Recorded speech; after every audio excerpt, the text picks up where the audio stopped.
Good morning and welcome to this edition of the Lynne Hayes-Freeland Show. Well, the holiday season really is upon us, but you still have some time to do some last-minute shopping. We're going to, a little bit later in the program, introduce you to a local entrepreneur who has some products you just may want to think about adding to your holiday shopping list. We begin, however, with really, I'm going to call it a celebration. It is the 19th All-Service Academies Ball. It's coming up. Here to talk about it, and I'm kind of like you. I don't know anything about this, so we're all going to learn this morning about the All-Service Academies Ball. Here to talk about it, three individuals, three different perspectives.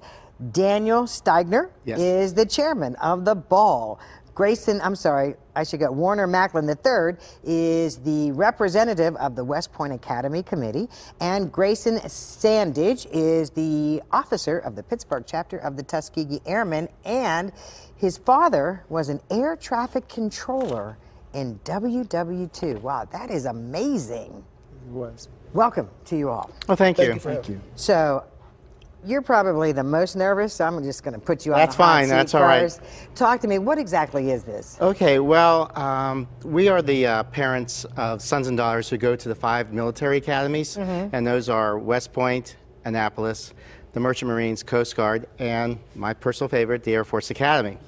And what we do is we gather every year to really recognize the commitment that our sons and daughters are making to the military. And instead of going to a regular university, they go to a military university to get an education. And what they also do, they have a commitment to serve our country. And it's a great event. And what we do is we're also an organization that raises funds for our local Western Pennsylvania veterans. And we support active and retired military people and their families. Okay, and we'll talk about a little bit the beneficiaries of this event in just a minute. But Warner, I want to ask you, so talk to me about what is the West Point experience like? The West Point experience is varied. It's in the eye of the beholder of each individual kid or cadet that attends. For us, our son Joel, who's a junior this year at West Point, is really taking it in. He's loving it.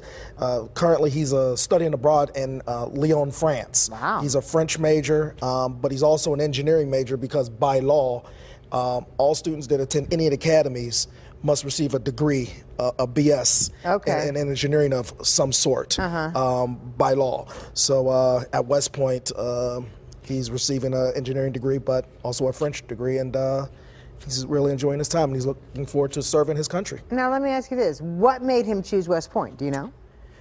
Yes, it was actually in between. He was deciding to go to the Wharton School as an undergraduate. West Point or Annapolis. Annapolis gave a lot of tchotchkes, so they really had him hooked.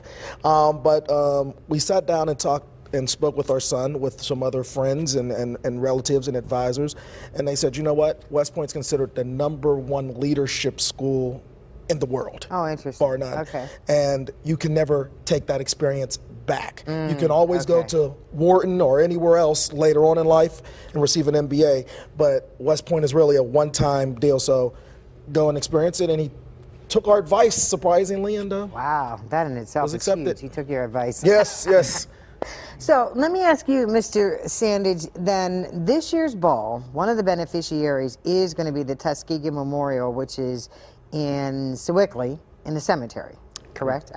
I should know that. I've actually been there. Tell me why an event like this to benefit this memorial is so important. It gives us a lot of recognition now in the area as far as who the Tuskegee Airmen were, what they were about, and how they came to be. There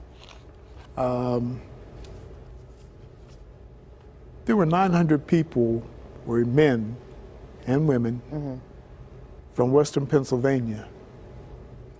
Largest group of people from one area. And that's what we were about. Not everybody was a pilot. You had mechanics, you had air traffic control operators, you had ground crew, you had support crews. And you know, that's a good point, because I think that for people who don't know a whole lot about the Tuskegee Airmen, they have this perception of the pilots, but that's it. And there's so many other stories that we probably haven't even heard yet. My father was good at telling the good stories. On leave, they had gone to the Vatican in Italy, and they had audience with the Pope at the time. And that was one of his favorites. Did they actually be able to meet the Pope? Absolutely. Do you know what year that was? 1944. Wow, that's awesome. So, obviously we need to talk about the ball. And you know what? We're going to take a commercial break. Now that I had to get all this out of the way first. So we're going to take a commercial break, and then we'll come back. We'll talk about the ball. And you know what? We got a lot more to do this morning on the Lynne Hayes-Freeland Show, so don't go away. And don't forget, we're online at kdka.com in case you want to watch this interview over and over again. We'll be right back.